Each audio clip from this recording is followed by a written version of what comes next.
Hi friends, welcome to உன்னப்பிரியா special. இன்றைக்கி நம்ம ட்ரெடிஷ்னல் மைசூர் பாக் எப்படி செய்கிறதுன்னு பார்க்க போகிறோம். முறுமுறு மைசூர் பாக். 1 கப் கடலை மாவு மெஷரிங் கப்பில், 1 கப் சுகர், ஒயிட் சுகர். இதுக்கு 1 கப் நெய் இல்லாட்டி எண்ணெய் எடுத்துக்கலாம். நான் 1/2 கப் நெய், 1/2 கப் எண்ணெய் எடுத்துருக்கேன். நெய் ஊற்றினா தான் நல்லாயிருக்கும். முழுசாக எண்ணெய் ஊற்றினாலும் ரொம்ப முறுமுறுன்னு போயிடும். இந்த 1/2 கப் நெய் எண்ணெய் உள்ள பாத்திரத்தை நல்லா ஒரு பக்கம் அடுப்பில் சூடாகிட்டே இருக்கட்டும் சிம்மில்.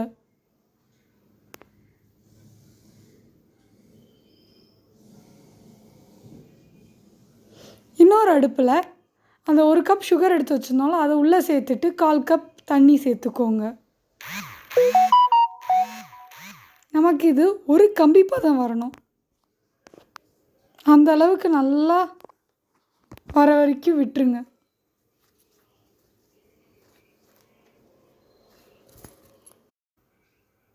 இந்த ஸ்டேஜில் இப்போ நம்ம எடுத்து பார்த்தா ஒரு கம்பி பதம் வரணும்.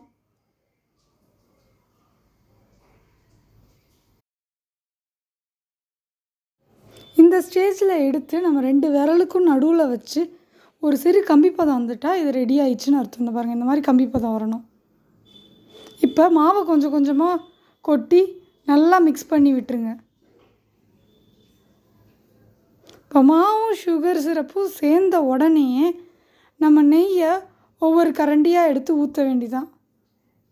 அது குடிக்க குடிக்க அடுத்தடுத்த கரண்டியாக எடுத்து ஊற்றிக்கிட்டே இருக்க வேண்டியதான்.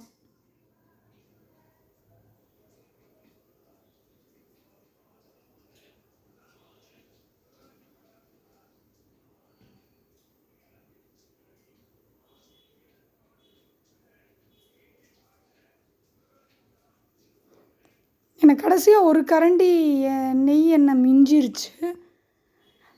இப்போ நெய் உங்களுக்கு கக்க ஆரம்பிச்சிருச்சு பாருங்கள். இந்த ஸ்டேஜில் அமர்த்திட்டு உடனே ஒரு பிளேட்டுக்கு மாற்றிடுங்க, இல்லை ரொம்ப ஹார்டாயிரும்.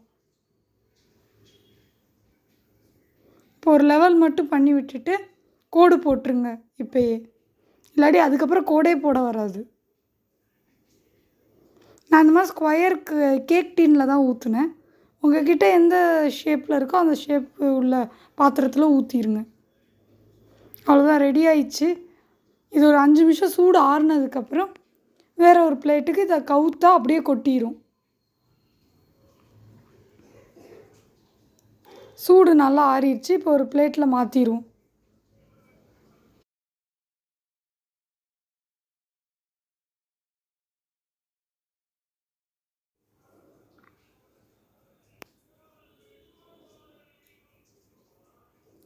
நம்மளோட முறுமுறு மைசூர் பாக் ரெடி ஆயிடுச்சு. இந்த 1 கப்பு கடலை மாவுக்கு 10 பீஸ் மைசூர் பாக் எனக்கு கிடச்சிச்சு. நீங்களும் இதை வீட்டில் செஞ்சு சாப்பிட்டு பார்த்துட்டு எப்படி இருந்துச்சுன்னு கமெண்ட்டில் சொல்லுங்கள். நம்ம சேனலில் இன்னும் சப்ஸ்கிரைப் பண்ணாமல் தான் சப்ஸ்கிரைப் பண்ணிக்கோங்க. மீண்டும் ஒரு நல்ல வீடியோவில் சந்திப்போம். வாழ்க வளமுடன். நன்றி, வணக்கம்.